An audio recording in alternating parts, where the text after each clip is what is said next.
welcome to the Tea and a Buddy podcast. I'm Dominic. And I'm Erica. And we are back with the second part of the British invasion of America. Yes. The 1980s. We're back. We're back. We are back. And yes, we're going to be talking in this episode about the second British invasion. Yeah. Music while. And you know... Which you consider it to be a British invasion. And I understand mostly why. But are you the only one who considers it to be a British invasion? No. Because, in the 70s... it has its own references on the internet and everything. So. Because to me... Okay, so if you guys listened last time, you'll know at the very end of the podcast I started talking. and we almost continued to go... I don't know, unless Dominic edited that out, which he probably did. Yes. I'm editing all your parts out, and I'm just me talking. I need to listen to these podcasts. Yeah, she doesn't listen to them, you know. She doesn't know, you know. She doesn't... I heard them the first time around. It's like they don't even know who Erica is. Our millions of fans out there, they just think it's just me. Oh, my God. No, what I was going to say at the end of the previous podcast is You don't not consider the 80s to be a second British invasion because I get it. But, I mean, British bands just kind of stayed around. They stayed the 70s. Yeah, but what we're talking about is... You had Led Zeppelin. Pink Floyd. Yeah. Wings. Rolling Stones. Yeah, Rolling Stones were Wings, still around. The Who. The Who was still around. Elton John. You know, all those types of people. David Bowie. Yeah, they all stayed around. They were all popular in the 1970s. But, you know, you'd think... in the 80s, a resurgence happened of the new British talent. Because there was a lot of stuff like... What had happened in the 70s, you know, pop charts had become dominated by US acts, mainly. Yeah. I mean, but US acts like Kiss and... Disco, and the Eagles. Disco came. Disco came. This is like later on, the late 70s. Yeah. I'm getting ahead. AOR rock, album-oriented rock. You know. You guys, the look he just gave me was like, stop talking. Yes, you're getting ahead now. We need to cycle back. You know, you're jumping through time, and I can't pin it down. Okay, go ahead. I'll let you talk, and I'll just chime in with my yeah. Yeah, yeah, and I'll edit those out. So, so you can just love all this. No, I won't edit. As you know, Erica's here, and she's the biggest one. Don't say that just to convince me that you really don't edit my bits out. No, I edit actually me out because I mean I don't know how they put up with me going blah blah blah blah, blah you know. Anyway. Back on track. By the late 60s, you know, there was kind of like an evening out, you know, there was American bands, and in the 70s, you know, there was another American... There was kind of like, you know, like the Bay City Rollers came over and had a brief surge of popularity, so there was like a little bit of something going on there. But, you know, you had Queen, you had David Bowie, Led Zeppelin, Pink Floyd, as all these major acts in like the 70s, but it was very like corporate rock, very stadium rock, very arena, like, you know, it was just very much... Yeah. That kind of thing, you know, and I mean, it was all kind of the same, you know, you had Kiss and you had all, and it was just very American music, you know, even though there wasn't like an invasion happening, it was like, they were American now, the Rolling Stones, Queen and everything, they were just like any other band, you know. They were so familiar. And they was commercial, you know, it was just basically, you know, like, oh, we'll do a 10-day stadium tour. No, I get what you're saying. You're just making money for music for money now. I get what you're saying. The 70s rock was an evolution of the 60s British invasion. Yes. So to the point where everyone in the 70s, again, British or American, it was all about making money. Yeah. Well, they all sounded similar-ish in style. Yes, it was similar in style. It was like big hair, big guitars, double neck guitars. Yeah. The kind of hits. Theatrics, like, you know, Smoke and stuff, and Alice Cooper, and, you know, all this. And the kind of radio-friendly hit songs that you've come to know and love, basically, just more of them. Yeah, I'd say so, but not really. Because it was just kind of like Led Zeppelin. Well, it was just that was happening all throughout the 70s. There was nothing really interesting going on. Okay. It's like that's where people go like that. It's like, oh yeah, old British band reunites on tour, like Spinal Tap. It was very Spinal Tap. If you haven't seen the movie, go watch the movie. It's very much like that, Yeah. It was just the same kind of thing happening. Mm-hmm. And then by 1979, that had all kind of like burned itself out. Yeah. Because disco, that people weren't going to concerts anymore because they were like, I don't want to see the Bee Gees, I don't want to see the Carpenters, I don't want to see all this like people doing jive talking and all this stuff. It's like, and so it all just kind of like ground to a halt, and so there was no more money left. Yeah. Basically. So I guess in like 1980, they were like, oh, well, we should just put out, we should start music videos. 1981, MTV came along. Video killed the radio star. Except all the American artists and, that were around, like the Eagles and stuff like that, they weren't making music videos. Yeah. For some weird reason, American bands didn't make music videos. I guess it was just like, oh, just go out and tour and we'll film your concert and that's it. But it's like, that's kind of boring, considering, whereas in Britain, people were like, because of the Beatles, bands were making like these kind of like artsy films, like, like Strawberry Fields Forever and all that kind of stuff, Yeah, but those they were making like, they were showing in Britain. They were showing on shows like Top of the Pops. Right? Okay. The reason is because we didn't really have anything like that over You didn't here. have anything like that. I mean, you had American Bandstand, but that wasn't like, I mean, we Top of the still had Pops Top of the Pops was a show in Britain. It ran from 1964 to the early 2000s. I mean, they still had Ed Sullivan, I think, up until 1971. Oh, it did only go to 1971? Oh, okay. But they didn't really. Those were all more and that about was kind of live performances, live in but it was like marks, it was a cabaret style. It was like a variety show. No, but what I mean is they didn't really. Although that's not true, is it? That's not true because they showed on American Bandstand. The Beatles. One of the Beatles. Yeah. When they came back from their so they did show, a couple of months, they'd been like disappeared. Everyone thought they'd broken up. And then in like, I think maybe it was early 1967, they showed Strawberry Fields Forever and they had the moustaches and it was just a weird kind of artsy film with the song. They weren't the little mop tops that everybody remembered. Yes, they were just like, they looked, and they asked the audience afterwards, go, what do you think of that? I go, well, they kind of look weird. Oh, they've gone weird. They've gone weird. They've grown moustaches and I don't like this sound and they looked angry and and someone was like, oh, well, I like it. Yeah, it's new. Yeah. It's different, Yeah. It's like, I was kind of sick of them doing their, yeah, anyway, but I guess maybe enough people thought it was weird that didn't become a trend on American Bandstand. You know what I mean? Showing little, like, filming little videos to go along with your song. Like, you wouldn't find Elvis doing that for his singles. No. Elvis, I mean, the only thing Elvis really did for his music was do like the 68 comeback special and Aloha from Hawaii concerts. And that's what everybody kind of just did. They just filmed, oh, if you want to see him playing your favorite hits, here's a clip from the show at the auditorium in Dallas or Vegas or wherever. Austin City Limits Live or whatever. Yeah. But in Britain, it was kind of like, well, I kind of like this, making a video and making a story out of it and me being in a bed while the song plays or me dressed up as a woman or, dressed up as a man or, whatever. It's kind of like just make it weird and visual. And they were doing, and, like, for example, in the 70s, I'm trying to think of like an iconic kind of video. I mean, I'm thinking of Queen's I Want to Break Free, which I think was specifically made because of the MTV thing, but they were making that anyway. Mm-hmm. They were doing that kind of stuff anyway. Yeah. So when MTV started, they looked around, they had VJs, video jockeys. Yeah.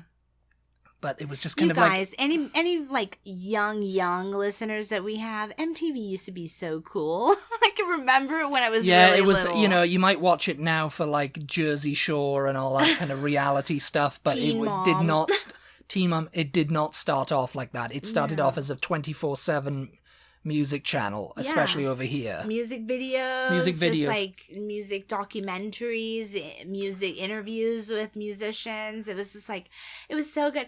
You know, I can remember, like, because I lived in a small town, and I don't know, they just didn't have, MTV was not widespread at one point. Still, you know, when it first came out, it wasn't on just cable came TV. out like in the and I remember they would run these commercials. I want my MTV. Go, you tell your TV cable provider. station, Yeah, I want my MTV. You know, that was like their big campaign to like go widespread. And I was always like, yeah, I do want my MTV. Actually, I'm like this. She's all pointing at the wall, like, yeah, I do want my MTV. I want it back now. I'm pointing like that because I can remember the TV sitting up on my chest of drawers in my little bedroom that I had. Your little finger, and she looks all little, like she did back then. I was little, and I would be pointing up there because I was like, you know, I was down here, so I was like, I do want my MTV. I'll tell them. I'll do it. I'll tell them now. I'll tell them right now. Yeah. But yeah, I mean, when it started in 81, they looked for like American bands that had made music videos, and it was just like, oh, well, there's clips of them playing a show at the Concert Gabot or whatever, you know, wherever in Dallas, you know, like Madison Square Garden. Yeah. In 1976 or whatever, you know, like the Eagles or Kiss or whatever, you know. And it's just like, well, that's kind of old and not fun. Yeah. You know, it's like we want to show videos like what the Beatles did, you know, and what other bands did and stuff like that, you know, made an interesting like story video. Yeah. So they had to like plumb the depths of like British artists like Elton John and Bowie and Paul McCartney and Wings and you know, and the first one played on MTV was Video Killed the Radio Star, because it was already a couple of years old, and so the music video, so that's what it kind of came from. And I mean, you had Rod Stewart and everything like that. But again, you know, like what was coming out of Britain, like, you know, like the Human League, Wham, you know, like the New Wave, New Romantic, Spandau Ballet and all that, you know. Yeah. They were kind of like, you know, doing crazy like hairstyles and synth pop and cheekbones and makeup and all this. Yes. And it was like, that's what started Boy it. George. Boy George Culture Club, yeah, another one.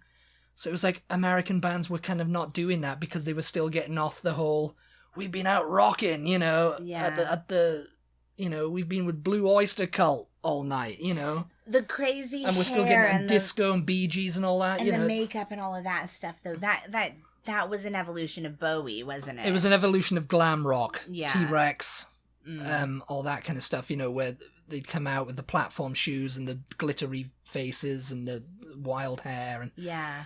And, you know, so they just adapted that, you know, like Duran Duran and everything, you know, they adapted the kind of like, you know, and to make it like this, like, period drama, for like, her name is Rio and she, you know, dance across the sand, you know, it's like, you know, and so this was kind of like, people were just kind of like, I read a couple of quotes from people who were like working at MTV or were journalists were like, oh, the guys were so beautiful and they knew how to do their makeup so well. And it was just like, we just, you know, and that's what it precipitated the Human League getting huge. And it was from about like 82 to 87. That, you know, Wham. Because then hair bands took over. Yes, but hair bands again that was again another thing. I mean, and again, American bands had caught up. They figured, Guns N' Roses and Van Halen and Bon Jovi. Oh, we have to make videos. That's a good idea. Yeah, let's make some crazy videos where I'm dancing around a warehouse going, yeah, you know, you give love a bad name, you know, and it's just like, instead of it being at a concert somewhere, you know, I'm just going to be looking, you know, looking cool in this like set and everything, you know.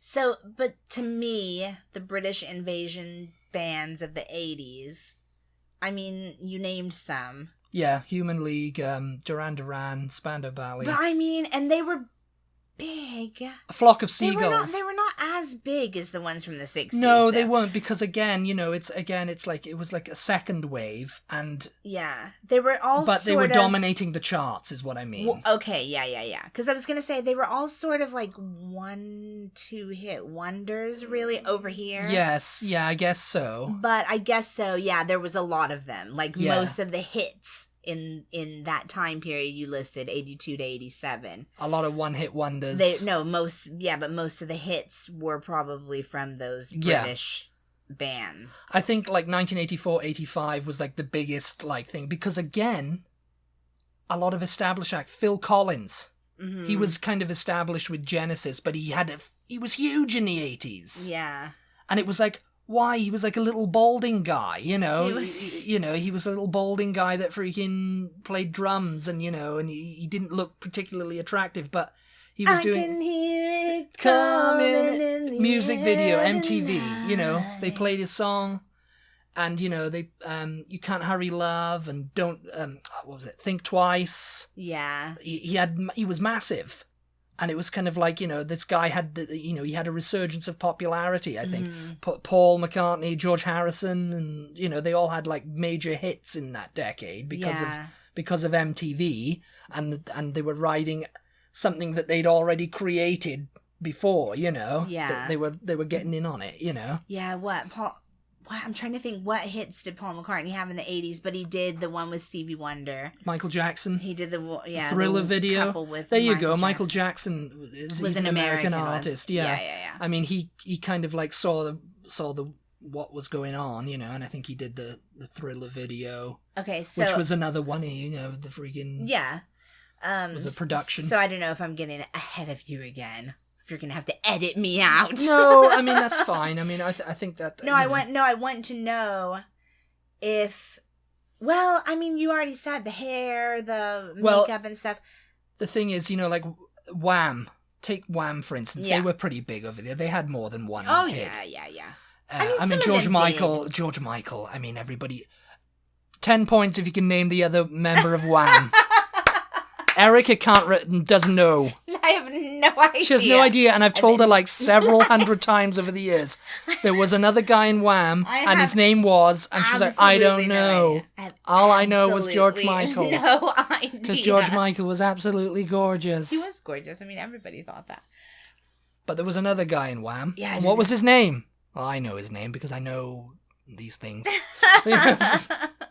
Let us know. Yeah, you send us their name, and we'll give you a shout out on social media. Yeah.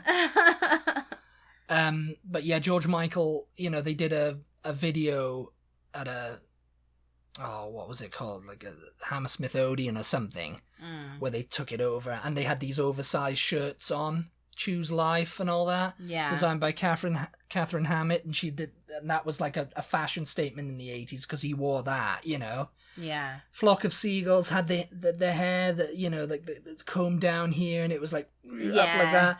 He was like, that was another MTV thing. And that again, just makes me think of that Friends episode. With Chandler has the same, but there you go. It influenced. Yeah. It's like, the 80s. But I mean, did anybody have that? Did anybody do those things like in life? Chandler did those things, okay? Like. And he had Ross looking like Daryl Hall, I guess, from, was it Oates? One of Hall and Oates, He had I was a the baby. perm and everything, I was a very little one in the 80s. I was barely alive. So I can't, and I lived in a small town where that none of these like trends, they take like extra long getting to these little small towns, especially in the Texas There's a cultural Panhandle. revolution going on, but it's not going on in the Panhandle.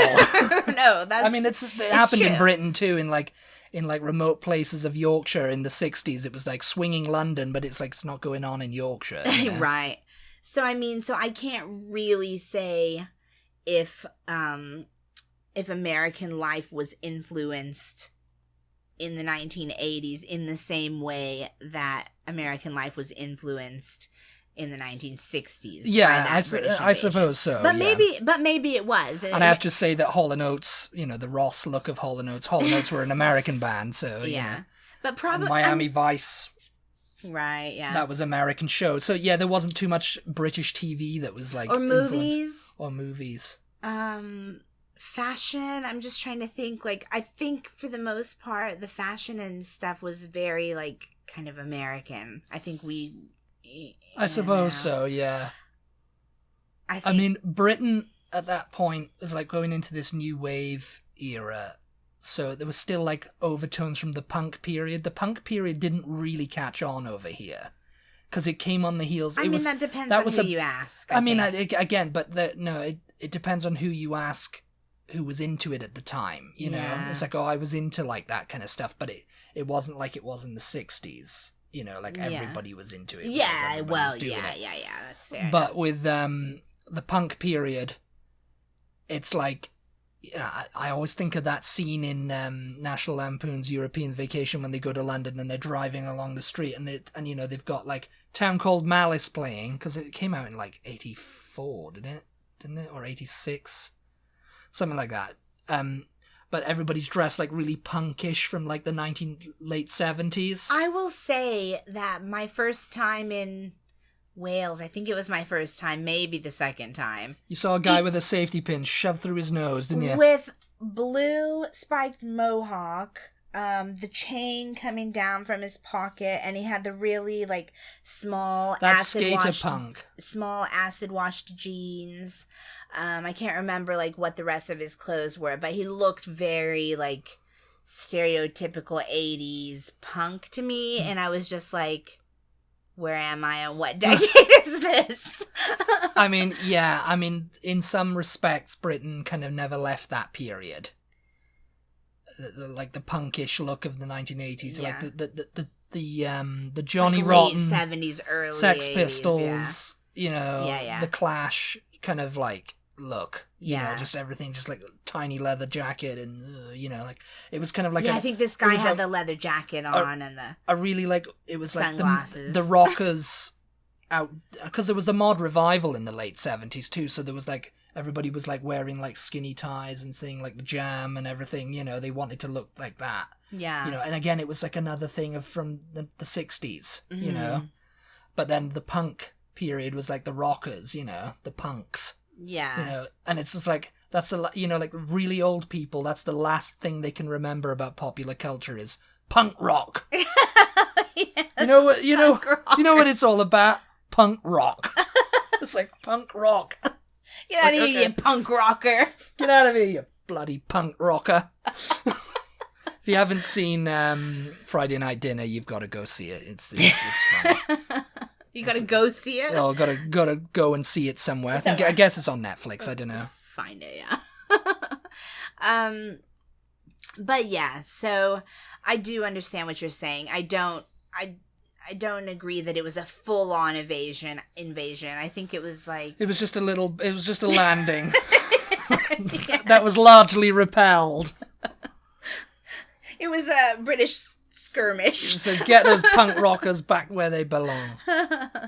Yeah, because I don't know. I think, like, I've always kind of thought that since coming over here, America seems to be kind of slow on the uptake with things. And this is a different conversation entirely. Yeah. You know, like, talking about America being the greatest country and the most innovative country, and it's like, 100 years ago, you know. If you guys do not look at our website ever, Dominic's got a blog that he posts twice a month, the first and last Wednesdays of the month. It's called Living in America. If you want to get wound up, just go on Get over wound there. up. Get wound up and call me a punk rocker. Just go over there and look for those, because he tends to rant about things like he's going on about right ranting. Now. Well, it's detrimental to what we're saying. But I'm like, you know, again, you know, talking about the music videos, Britain kind of have been doing that for like at least half a decade, and they've been a staple, but American bands didn't really catch on until MTV came along. I don't know. So it was like it needed MTV to like. Well, now I'm curious. But then again, now I'm curious if MTV was inspired by Top of the Pops. Do we know? I have no idea. I'm wondering if I haven't that's actually where the looked up the that's idea. where the idea came from. Because Top of the Pops started in 1964. And if so, that would have been a hardcore British invasion because MTV did change a lot about music and culture and things like that, you know? Yeah. I'm curious. If anybody knows, let us know. I mean, I imagine it probably was something to do with Top of the Pops and all these other places because that's what the Beatles started doing, you know. It's like, oh, we don't want to go on Top of the Pops, so we'll just make a video and we can send it to Top of the Pops. And then they were like, oh, we can actually send this to America and we can send this to Australia and we don't actually have to go to these places. Go on, do your Paul McCartney quote from the Beatles anthology. What's my Paul McCartney quote? He says, oh, yeah, we invented MTV. We invented MTV, yeah. Well, they say Richard Lester, you know, is like the grandfather of MTV, you know, with the Hard Day's Night and everything, you know, like the whole kind of thing. Yeah, they say that, you know, I think he got an award or something from them. It was kind of like really? It was like some sort of like joke award, you know. They sent him saying, oh, to the grandfather or the godfather of MTV, you know, oh, really? Hard Day's Night. That's so interesting. That's so funny, yeah. Because it's like, you know, that you basically inspired the Beatles, you know, to make this music video. Mm-hmm. And I guess A Hard Day's Night would have been what turned them onto it, because it's just like, well, we can just film ourselves and put it out around the world, and we don't have to be bothered going around, and we save ourselves the trip. Yeah. You know? Mm-hmm. And so, you know, that caught on with the Rolling Stones and all that. And it's like, actually, we can sit in a studio and make all this crazy crap. Well, yeah, I was gonna say Mick Jagger, you know, doing his thing. He's like, I can show off my clothes and it's gonna be great, you know. That's what I was gonna say. Yeah, it let them be creative. It gave them another creative outlet. The Beatles taught the art of stage makeup to the Rolling Stones. Oh yeah. Yeah. So really. Who were in turn taught by like Ted Taylor 4 or some band were like, oh yeah, you need stage makeup so you don't look so white in the lights, you know. And so they started doing it, and they had like outspan orange. They looked like outspan oranges because they looked like, you know, Oompa Loompas, as you like to say. You know? Yeah. They looked so orange, and then they were like, oh, then they were like, oh, you put makeup on? Oh, oh yeah, okay, I'll do it. And then what happened? Mick Jagger took it to, you know, and then glam rock was born, and everyone. Jagger and Keith Richards with the eyeliner, the and guy liner, the guy liner. You know, it's like, you know, there you go. I mean, you can trace it all back. It's like all links there. You know. Weigh in on this conversation. How do you guys feel about guy liner? This is totally off topic, but you know, you like it now. I'm into guy liner. Yeah, you I'd like you to get some guy liner. You like eye makeup and stuff from like Last Kingdom, all the Danes and stuff. Yeah, you like all the Danes wearing the eye makeup and thing. You're like, yeah, Jack Sparrow and Pirates Jack of the Sparrow Caribbean. style. Yeah. Yeah. I mean, I don't think maybe pirates wore it back then. Maybe Danes wore it back then. We don't know. I think it was just because they'd been punched in the face. And, you know, it's like they imagine, like, oh, it was all black all the time, you know, and the deep-set eyes and, you know, like rubbing dirt all over themselves and whatever. Yeah. But, yeah, I mean, but the music video, there you go. It's like, you know, the Rolling Stones doing Start Me Up or whatever, you know, and it's just Mick doing his, you know, dancing. Yeah. And, of course, you know, it was like some crazy, I mean, they don't have to go out and do this. And, you know, it's more fun watching that than like concert footage of them just standing on the stage and playing, you know. Yeah. Because, I mean, you know, it's like, if you weren't there, it's not as exciting, you know. I mean, it's still great. I mean, I still, like, the example I'm thinking of is, like, Rock Show. Yeah. Wings Rock Show. That was pretty good. But Paul was making videos, like, for Good Night Tonight in, like, 1979. Yeah. He was, like, dressing up as, like, a 1920s, like, big band and all that, you know. So if you watch the McCartney video collection, which we own, you know, you can say, and in the 80s he made, for Tug of War, I think it wasn't, The Pipes of Peace. He did like a 1914 Germany versus England type thing, you know, like the World War One story. Yeah. Yeah, do you remember it?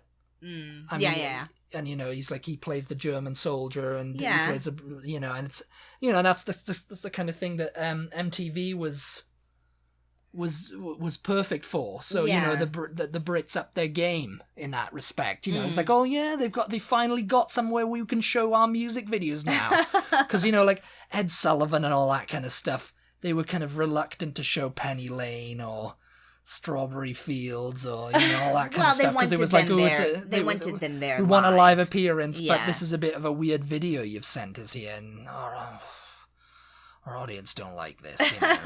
It's just like. But yeah, so let us know if you guys can think of any other time period that you would consider it to be a British invasion. I wonder if anybody thinks that, you know, One Direction and Ed Sheeran and all of these... are part of the second one? Yeah. What is it? 1975? Aren't they British? Yeah. Yeah. Smells like chocolate. Yeah. Oh, that's right. Yeah. The Spice Girls and Oasis. Oh yeah. They were considered part of the second one, because they kind of you know it was too close. They didn't come out in the 80s though. No, they came out in the 90s, but you know, and the end of like they called that the British acts dominating the charts was like, I think the least ones were in 2002. Didn't they have something they called that period? Cool Britannia. Cool Britannia. Yeah, I mean, it was when Tony Blair was elected Prime Minister. Everybody, and you know, Britpop was emerging. Yeah. So you had all these like bands like Pulp, Blur, and Oasis, and the Spice Girls, and all that, all kind of like dominating the charts in Britain. Yeah. For like a period of like 2 or 3 years. 95 to 98 or something, you know. Yeah. So let us know if you agree. If the 1980s was a second British invasion, and like I said, let us know if you think there have been any more British invasions since then. Yes. I don't really think... I mean, you could argue Oasis and the Spice Girls influenced culture, though. I mean, the Spice Girls particularly, with their crazy outfits and the platform shoes and all of that. That was glam rock again. Yeah, I guess so, yeah. It wasn't punk rock, it was glam rock. I'll tell you what it's all about. Oh my gosh. Anyway, thank you guys for listening. Yes. As always, we really appreciate your support. Thank you very much. And you tuning in and listening to us ramble on week after week, month after month, love it. Year after year. We will talk to you guys next time. Goodbye. Bye.